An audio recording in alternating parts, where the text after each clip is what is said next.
Hello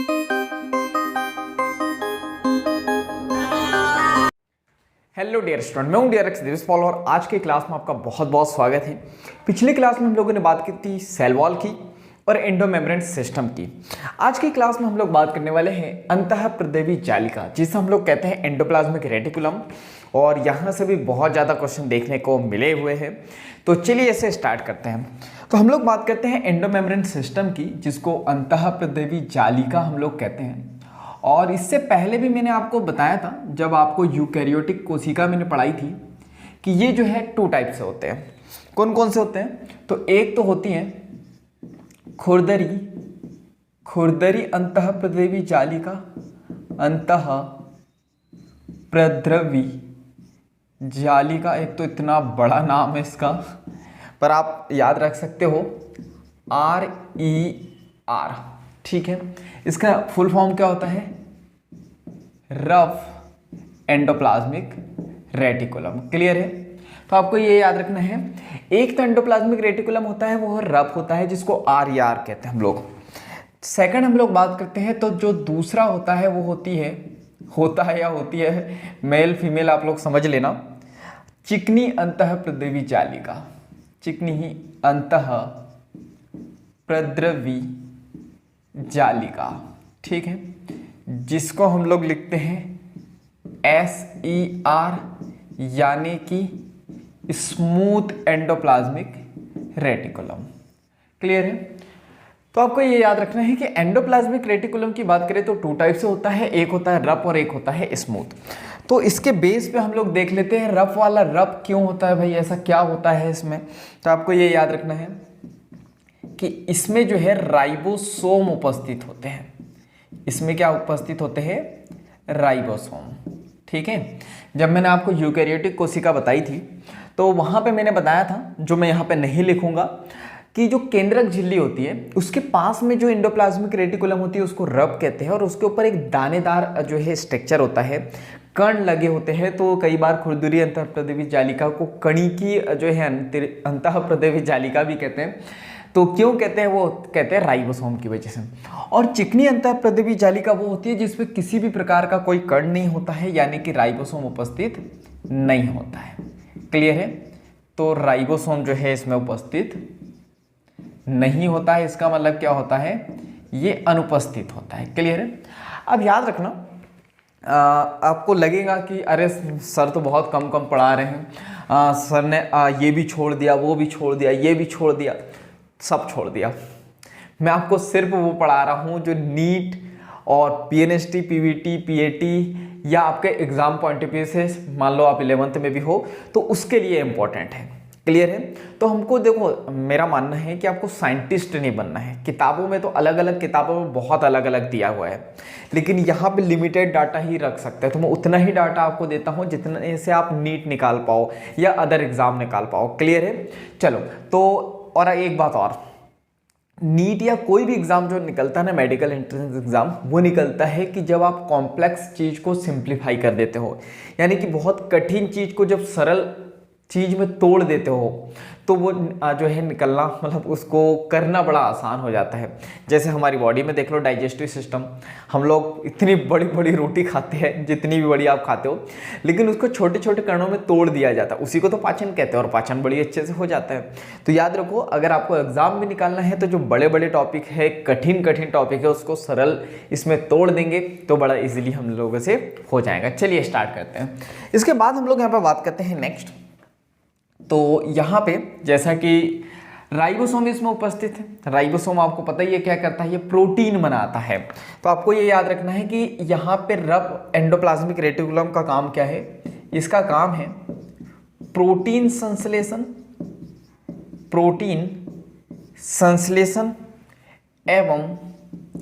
एवं स्त्रावन में भाग लेना। ठीक है? किस चीज में? स्त्रावन में भाग लेना।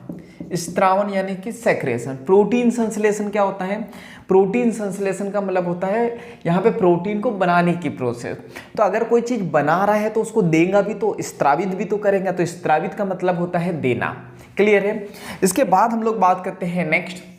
तो यहाँ पे स्मूथ की बात करें तो भाई राइबोसोम तो यहाँ है नहीं, तो ये प्रोटीन तो नहीं बनाएगा, तो ये याद रखना क्या बनाएगा, ये बनाएगा लिपिड, तो ये करेगा लिपिड का संश्लेषण, ठीक है।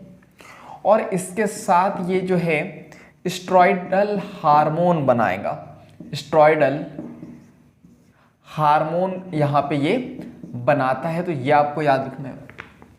स्टेरॉयड क्या होता है, लिपिड की ही एक कैटेगरी होती है। स्टेरॉयड हार्मोन होते हैं 1 मिनट। चलिए तो हम लोग बात करते हैं स्टेरॉयड हार्मोन होते हैं, वो हम लोग हार्मोन वाले चैप्टर में पढ़ेंगे, तो वो भी ये जो है बनाने का काम करता है, ये आपको याद रखना है। इसके बाद हम लोग यहाँ पे बात करते हैं नेक्स्ट, इसके कार्य क्या होते हैं, तो ये हम लोग देख लेते हैं। तो पहला तो ये इसका काम है परिवहन का। भाई अगर ये प्रोटीन और लिपिड बनाएगा तो भाई कहीं ना कहीं तो ट्रांसपोर्ट करना पड़ेगा, इसको कहीं ना कहीं तो भेजना पड़ेगा। ट्रांसपोर्ट या परिवहन का मतलब यही होता है कि एक जगह से दूसरी जगह पे भेजना।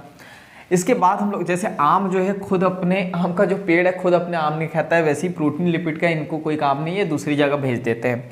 उसी प्रकार जो है गोल्जी बॉडी, अच्छा आम की बात की तो मुंह में पानी तो नहीं आ गया, तो ये जो है गोल्जी बॉडी को बनाना भी इसका जो है काम होता है, फॉर्मेशन करना, तो गोल्जी बॉडी बनाने में भी ये मदद करता है। इसके बाद हम लोग बात करते हैं जो सबसे इम्पोर्टेंट, जहाँ से नीट में क्वेश्चन आया हुआ है, ग्लाइकोजीनोलाइसिस। क्लियर है, मोस्ट इम्पॉर्टेंट है, क्लियर है, भूलना नहीं है, क्या, ग्लाइकोजीनोलाइसिस। और देखो बायोलॉजी में अगर आप टर्मोलॉजी को समझना या तोड़ना सीख गए तो आधा काम तो आपका हो जाता है। ग्लाइकोजेन लिखा हुआ है और लाइसिस का मतलब होता है तोड़ना, यानी ग्लाइकोजन को तोड़ने की प्रोसेस को ग्लाइकोजीनोलाइसिस कहते हैं। तो आपको याद रखने की जरूरत ही नहीं है, आपको प्रोसेस में ही, मतलब जो टर्मिनोलॉजी है उसी में पूरी प्रोसेस लिखी होती है। तो चलो देखते हैं कि इसमें होता क्या है। तो यहाँ पे जो है ये है ग्लाइकोजन, क्लियर है। अब ये जो ग्लाइकोजन है ये कन्वर्ट हो जाता है ग्लूकोज में, तो यही इस प्रोसेस में होता है। तो चलो इसको एक एग्जांपल के थ्रू समझ लेते हैं। हम लोग बात कर लेते हैं, ये एक सुंदर कन्या है, इसके हम लोग हेयर बना देते हैं।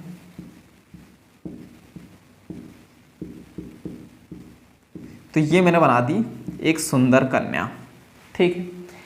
सुंदर कन्या का दिल भी बना देते हैं। तो ये है सुंदर कन्या। अब सुंदर कन्या की बात करें तो इन्होंने क्या किया, मतलब कल इनका उपवास है, ठीक है। अब इनका उपवास है तो इनको रात को पता चला, मतलब कि कल है, तो अब ये रात को क्या करेंगे, और ज़्यादा खाना खा लेंगे। यानी जहाँ पे ये 4 रोटी खाती थी अब ये 10 रोटी खा लेंगी, क्यों, कल उपवास है। फिर सुबह उठ के इनको पता चलता है कि हमारा तो उपवास है, तो फिर ये दूध, लस्सी, केले, चिप्स, साबूदाना, घी, ड्राई फ्रूट, फल फ्रूट, बहुत सारी चीज़ें जो है यहाँ पर ग्रहण किया जाता है।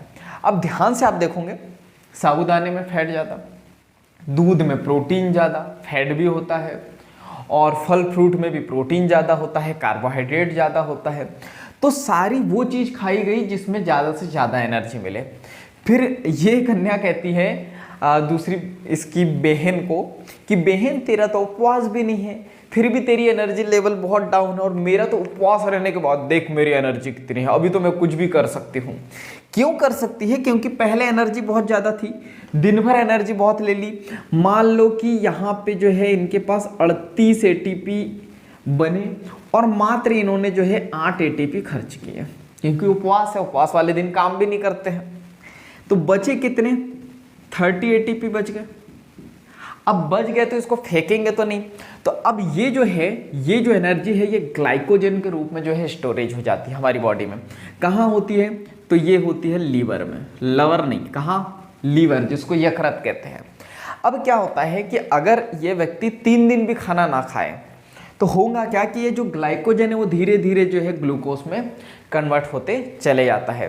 कुछ मजनू लोग, कई बार बाबू सोना से बात नहीं होती है तो 1-2 दिन खाना नहीं खाते हैं, तो वो क्या मर जाते हैं, नहीं मरते हैं। मतलब वो बोलते जरूर है कि बाबू थोना मैं तुम्हारे बिना एक पल भी जिंदा नहीं रह सकता हूँ, लेकिन वो जिंदा रहते हैं। कैसे रहते हैं कि जो ग्लाइकोजन है वो किस में परिवर्तित होते चले जाता है, ग्लूकोज में, मतलब स्टोरेज एनर्जी हमारे पास पहले से होती है। क्लियर है। चलो तो हम लोग इसको रिवाइज करते हैं। एंडोप्लाज्मिक रेटिकुलम हम लोग देख रहे हैं, खुरदुरी अंतःप्रदेवी जालिका और स्मूथ एंडोप्लाज्मिक रेटिकुलम, क्या बोला मैंने, एक बार फिर से रिवाइज करता हूँ। एंडोप्लाज्मिक रेटिकुलम की बात करें तो एक हम लोग देख रहे हैं रफ एंडोप्लाज्मिक रेटिकुलम, एक देख रहे हैं स्मूथ एंडोप्लाज्मिक रेटिकुलम। हम लोगों ने पहले भी देखा था कि रफ वाली एंडोप्लाज्मिक रेटिकुलम ये जो है कहाँ होती है, ये केंद्रक झिल्ली के पास आपको देखने को मिलेंगी, और जो स्मूथ एंडोप्लाज्मिक रेटिकुलम है ये आपको कहाँ देखने को मिलेंगी, ये देखने को मिलेंगी आपको कोशिका झिल्ली के पास में। कहाँ पे देखने को मिलेंगी ये आपको देखने को मिलेंगी कोशिका झिल्ली के पास में। इसको पोलियो हो गया पर एडजस्ट कर लेना। रफ एंडोप्लाज्मिक रेटिकुलम रफ इसलिए होता है क्योंकि राइबोसोम होता है। अच्छा, राइबोसोम होता है तो ये प्रोटीन भी बनाएगा, उसको स्रावित भी करेगा। इसके पास तो राइबोसोम है ही नहीं, तो क्या बनाएगा ये लिपिड का संश्लेषण करेगा और क्या बनाएगा, स्टेरॉयड हार्मोन बनाएगा। क्लियर है। स्टेरॉयड मतलब स्टेरॉयडल हार्मोन। परिवहन का काम करेगा, गोल्जी बॉडी बनाने का काम करेगा। इसको भूल भी जाऊंगा तो चलेगा, इसको तो बिल्कुल नहीं भूलना है। कई बार क्वेश्चन आया है कि ग्लाइकोजिनोलाइसिस प्रोसेस कहाँ होती है, तो एंडोप्लाज्मिक रेटिकुलम में होती है। क्लियर है यहाँ तक के। चलो तो ग्लाइकोजिनोलाइसिस करती क्या है, ग्लाइकोजन को ग्लूकोज में कन्वर्ट करती है। तो मुझे पता है आपको थोड़ा सा ब्रेक चाहिए, तो लेते हैं हम लोग छोटा सा ब्रेक, उसके बाद हम लोग मिलते हैं।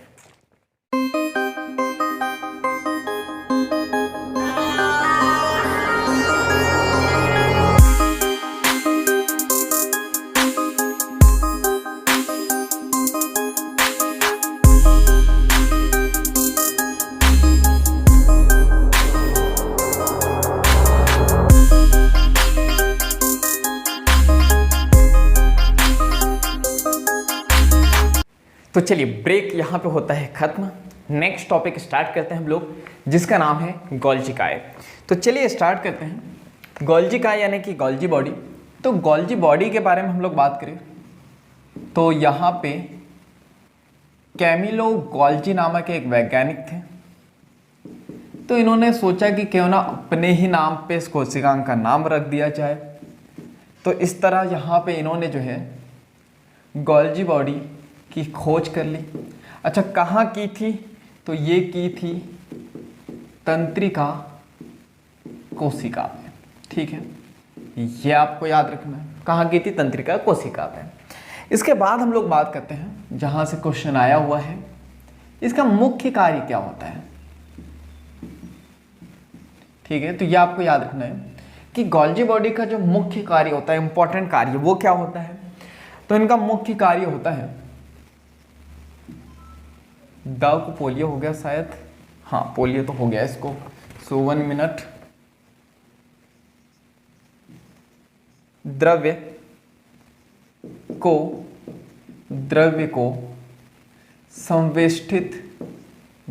को संवेष्टित कर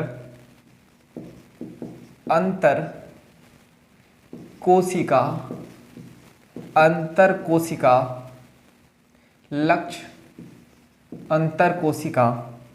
लक्ष्य तक पहुंचाना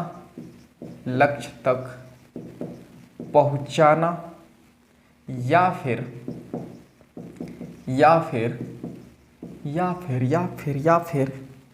कोशिका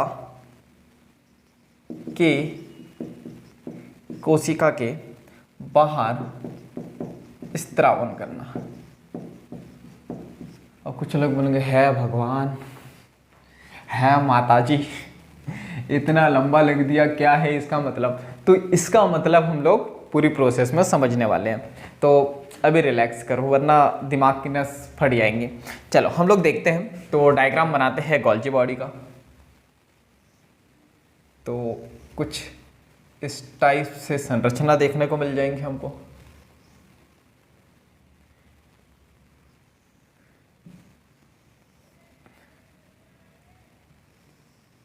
और टेंशन मतलब बायो के बड़े सिंप्लीफाई वाले डायग्राम बनाता हूँ मैं, तो आपसे भी बन जाएंगे।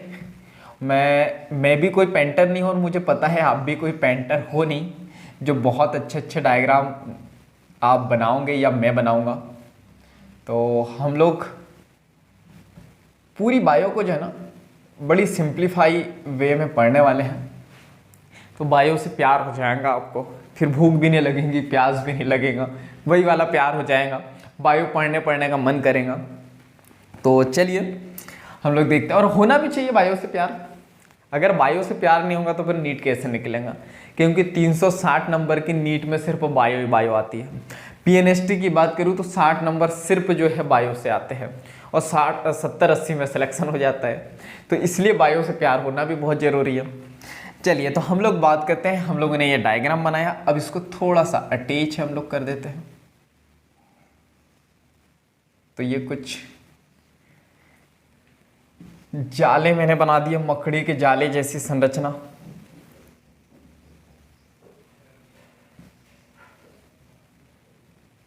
सो झूम झूम झूम, पर इसको पोलियो हो गया। सो 1 मिनट। चलो, तो ये बन गया हमारा गोल्जी बॉडी। तो देखते हैं हम लोग। तो गोल्जी बॉडी में आपको ये याद रखना 2 फेस होते हैं इसके। एक तो ये फेस होता है जिसको हम लोग लिखते हैं, यहाँ पे जगह की प्रॉब्लम है, सिस, या फिर इसको हम लोग लिखते हैं फॉर्मिंग फेस। ठीक है, यानी इसको हम लोग लिख देते हैं निर्माणी सिरा। क्लियर है? इसको क्या कहते हैं? निर्माणी सिरा। तो एक तो हमारा ये सिरा हो गया। तो अधिकतर क्वेश्चन आपको सिस फेस से आते हैं और ट्रांस फेस से आते हैं, तो इंपॉर्टेंट ये वाली टर्मिनोलॉजी तो आपको ये याद रखना। एक तो सिस फेस है, और ये जो ऊपर वाला फेस है यहाँ पे इसको हम लोग लिखते हैं ट्रांस, या फिर इसको हम लोग कह देते हैं मैच्योरिंग फेस। मैच्योरिंग यानी ये परिपक्व हो गया है, पक चुका है, बड़ा हो गया है, बोल सकते हैं कि ये जवान हो गया है, समझदार हो गया है, यानी कि परिपक्वन सिरा। तो भूलना नहीं है दोनों फेस। कौन कौन से है? एक ट्रांस फेस है और एक कौन सा है? सिस फेस है। ठीक है, इसके बाद हम लोग यहाँ पे बात करते हैं नेक्स्ट। तो ये क्या है बीच में? तो इसको हम लोग कहते हैं कुंड, या फिर इसको हम लोग कहते हैं सिस्टर्नी। तो इसको सिस्टर्नी कहना, हिंदी इंग्लिश कन्वर्ट मत करना, सिस्टर्नी को बहरनी मत बना देना। तो ये है सिस्टर्नी, या फिर इसको हम लोग कह सकते हैं थैली, और अगर आप कहना चाहो तो झोला भी कह सकते हो, क्योंकि थैली को हम लोग झोला तो कह देते हैं, आपको पता ही है। चलिए तो हम लोग बात करते हैं। बात तो कर लूँ मैं, लेकिन थोड़ा सा जगह चलो एडजस्ट करता हूँ मैं। तो यहाँ पे आपको ये याद रखना है कि इसकी जो है अवतल सतह होती है। ठीक है, ट्रांस फेस की बात करें तो अवतल होती है। अवतल आपको देखने को मिल जाएंगे इस टाइप से झुकी हुई। जो चश्मे लगाते हैं ना अधिकतर लोग, वो अवतल लेंस वाले होते हैं, तो वो आप देख सकते हो। इसके बाद हम लोग बात करते हैं, तो ये कहाँ होती है ये आपको याद रखना है। तो ये जो है कोशिका झिल्ली की ओर होती है, ये आपको याद रखना है। कोशिका झिल्ली की ओर होती है ये। कौन सा? हमारा ट्रांस फेस। इसके बाद हम लोग यहाँ पे बात करते हैं नेक्स्ट।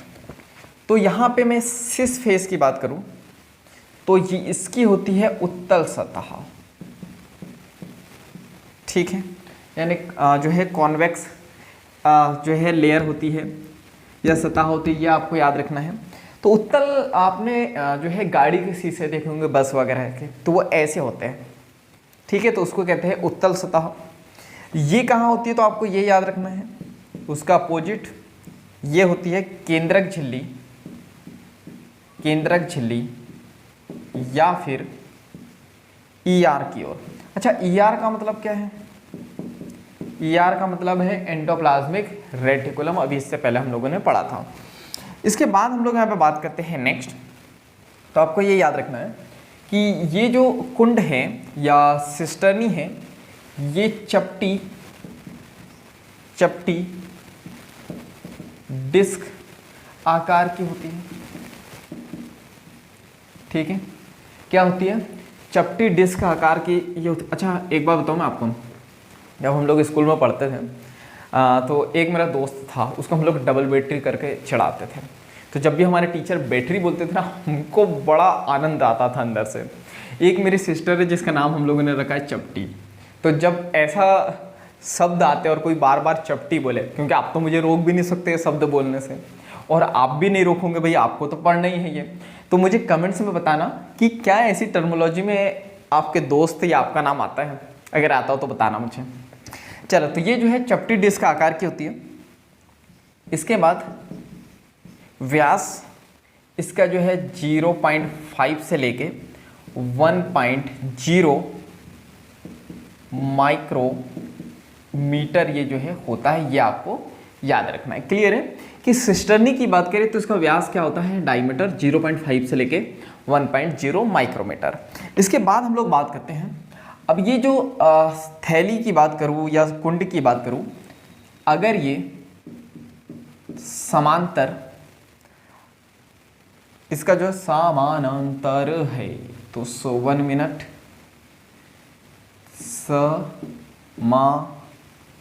समानांतर अगर इसके ढेर है तो उसे हम लोग कह देंगे जालिकाय।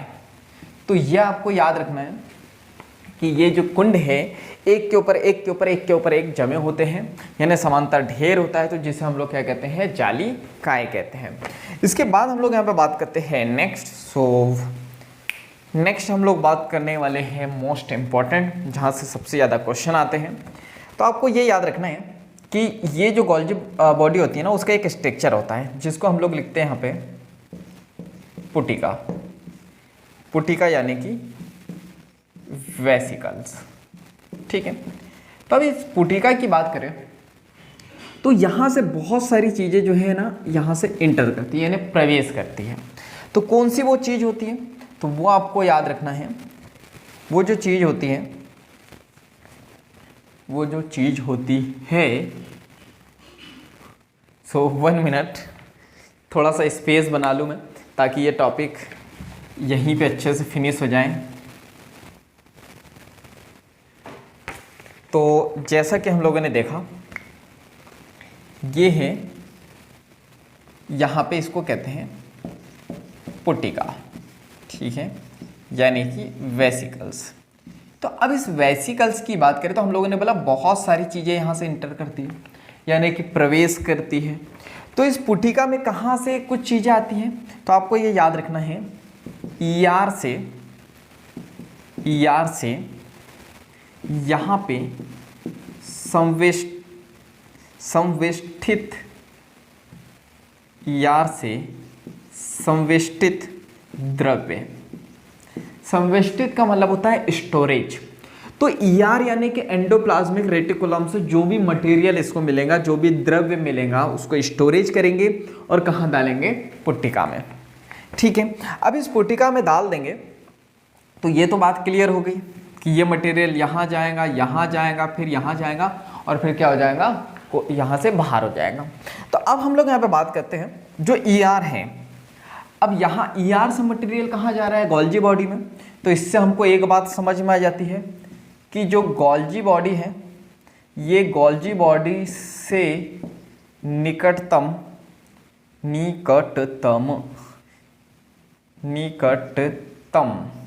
संबंध रखता है। अब ये एनसीईआरटी माता ने डायरेक्ट लाइन लिखी है, तो ये नहीं भूलना है आपको। क्वेश्चन आ जाए कि एंडोप्लाज्मिक रेटिकुलम से जो है किसका निकटतम संबंध है, तो किसका निकटतम संबंध है, गोल्जी बॉडी का।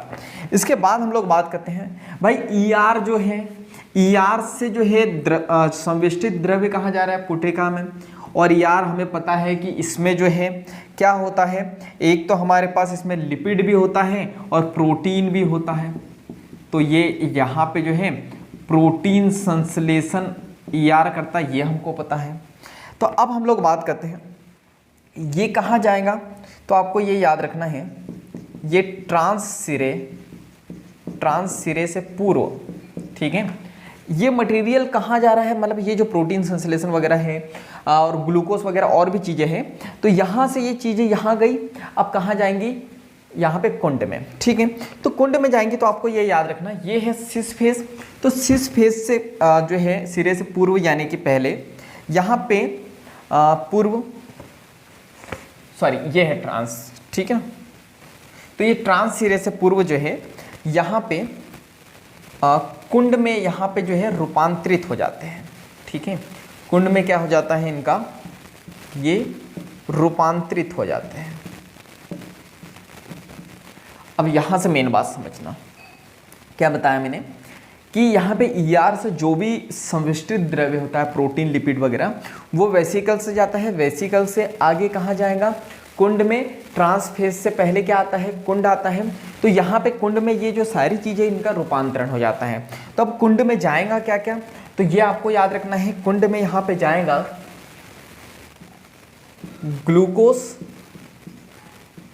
एंड प्रोटीन, ठीक है, ग्लूकोज और प्रोटीन जाएगा। और यहाँ पे क्या होता है ना, ये आपको ये याद रखना, कहाँ पे, कुंड में हो रही है पूरी प्रोसेस, कि कुंड में क्या होता है, एक प्रोसेस होती है जिसको हम लोग लिखते हैं ग्लाइकोसाइलेशन। मोस्ट इंपॉर्टेंट है ये, अभी 1-2 साल पहले ही जो है नीट में क्वेश्चन आया था, तो बिल्कुल भी नहीं भूलना है कि ग्लाइकोसाइलेशन प्रोसेस कहाँ होती है, गोल्जी बॉडी के कुंड में। तो जैसे ही ये प्रोसेस होंगी तो यहाँ पे जो ग्लूकोज और प्रोटीन गया था ये परिवर्तित हो जाता है यहाँ पे ग्लाइकोप्रोटीन एंड ग्लाइकोलिपिड में। क्लियर है यहाँ तक के। तो यहाँ पे जो है गोल्जी बॉडी जो है समाप्त होता है। इससे पहले जो है आपकी नींद लग जाए, इससे पहले हम लोग इसको जो है रिवाइज कर लेते हैं। देखो, तो गोल्जी बॉडी हम लोगों ने देखा, तो हम लोगों ने बात करी कि कैमियो गोल्जी साहब थे, 1898 में आए थे। इन्होंने तंत्रिका कोशिका पे जो है गोल्जी बॉडी की खोज कर दी थी। अब इसका मुख्य कार्य क्या है, एनसीईआरटी की पूरी लाइन से क्वेश्चन आएगा। तो द्रव्य को संवेष्टित कर, ठीक है, संवेष्टित का मतलब क्या होता है, स्टोरेज, द्रव्य यानी वही जो एंडोप्लाज्मिक रेटिकुलम से आ रहा है, अंतर कोशिका लक्ष्य तक के पहुंचाना, ठीक है, यानी जहाँ पे प्रोटीन और लिपिड की जरूरत होंगी वहाँ तक के पहुँचाना, या तो फिर क्या करना, कोशिका से बाहर कर देना। तो ये क्या करेंगे, यहाँ से कोशिका से बाहर कर देगा। तो ये लाइन आगे समझ में। इसके बाद हम लोगों ने बात करी कि इसके 2 फेस होते हैं, एक तो होता है ट्रांस फेस, एक होता है सिस फेस।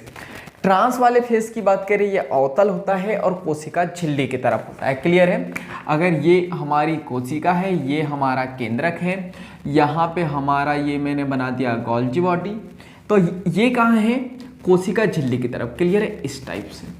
और यहाँ पे ये जो सिस फेस है वो कहाँ पे है, कोशिका झिल्ली की तरफ। और यहाँ पे ER यहाँ पे होता है। क्लियर है, तो ER की तरफ है। तो हम लोग यहाँ पे बात करते हैं, जो ट्रांस फेस है या अवतल सतह है, मैंने बताया आपको, जो ग्लासेस हम लोग पहनते हैं उस टाइप की सतह होती है। तो कोशिका झिल्ली की तरफ। सिस की बात करें, निर्माणी सिरे की बात करें, उत्तल सतह होती है, बस में जो कांच होता है उस टाइप से। और केंद्रक झिल्ली या ER की ओर ये हमको देखने को मिल जाएंगी। इसके बाद सबसे इंपॉर्टेंट है कुंड। तो कुंड की बात करें, जिसको हम लोग सिस्टर्नी कहते हैं या तो थैली कहते हैं, मैंने बोला कि आप झोला भी कह सकते हो। तो चपटी डिस्क आकार की संरचना होती है। व्यास की बात करूँ तो 0.5 से लेकर 1.0 माइक्रोमीटर ये देखने को मिल जाएगा। अगर ये जो कुंड है इसके बहुत सारे एक के बाद एक जो है समांतर ढेर मिल जाएंगे तो उसको कह देंगे हम लोग जालिकाएं। इतनी बात हो गई थी, अब इसको समझ लेते हैं। हम लोगों ने बात करी जो गोल्जी बॉडी है उसका एक स्ट्रक्चर है जिसको पुट्टिका कहते हैं। यहाँ पे क्या होता है, ER से संवेष्टित द्रव्य यानी जो एंडोप्लाज्मिक रेटिकुलम है उससे स्टोरेज किया गया जो द्रव्य है वो आगे जाता है, कहाँ पे, कुंड में जाएगा। तो हम लोग ये समझ गए कि ER से द्रव्य कहाँ पे आ रहा है, गोल्जी बॉडी में। यानी कि जो ER है ये गोल्जी बॉडी से निकटतम संबंध रखता है। ER प्रोटीन बनाने का काम करता है। तो ये ट्रांस सिरे से पूर्व यानी ये ट्रांस सिरे से पूर्व यहाँ पे आ जाएगा ये कुंड। तो ये जो कुंड है यहाँ पे क्या होगा, ये रूपांतरित हो जाएगा, मटेरियल जो भी जाएगा तो प्रोटीन, ये सॉरी ग्लूकोज और प्रोटीन यहाँ पे जाएगा। ये प्रोसेस बिल्कुल नहीं भूलनी है, मोस्ट इंपॉर्टेंट है। ग्लाइकोसाइलेशन कहाँ होती है? तो गोल्गी बॉडी में होती है, जो ये परिवर्तित करके ग्लाइकोप्रोटीन और ग्लाइकोलिपिड ये बना देंगे। क्लियर है यहाँ तक के? तो उम्मीद है आज का लेक्चर आपको समझ में आया होगा और आपके एग्ज़ाम के लिए लेक्चर जो है बहुत हेल्पफुल साबित हो रहे होंगे, आपको बहुत हेल्प मिल रही होंगी लेक्चर से। और अगर आपको कोई भी डाउट हो तो या कोई भी सवाल हो तो नीचे व्हाट्सअप की लिंक दी गई है व्हाट्सअप ग्रुप की, तो आप उसे ज्वाइन कर सकते हो या कमेंट्स में अपनी बात जो भी है वो कर सकते हो, बता सकते हो। और वीडियो को लाइक कर दीजिए, कमेंट्स करके बताओ जो भी डाउट हो वगैरह सारी चीज़ें, या तो फिर व्हाट्सअप ग्रुप ज्वाइन कर लो ताकि वहाँ पे आपको अपडेट्स मिलते रहे। और वीडियो को ज़्यादा से ज़्यादा शेयर कर दो, क्योंकि जब हम दूसरों की हेल्प करते हैं तो ये नेचर हमारी हेल्प करता है। और चैनल पर नए हो तो जल्दी से सब्सक्राइब कर दो, बेल आइकन को दबा दो ताकि ऐसे वैल्यूबल लेक्चर की नोटिफिकेशन सबसे पहले आपको मिलते रहे। तो बाकी हम लोग मिलेंगे नेक्स्ट वीडियो में, नेक्स्ट लेक्चर में, इस तरह हंसते हुए मुस्कुराते हुए लाइफ में आगे बढ़ते और कुछ नया सीखते हुए। जब तक के लिए thank you, bye bye and go for success.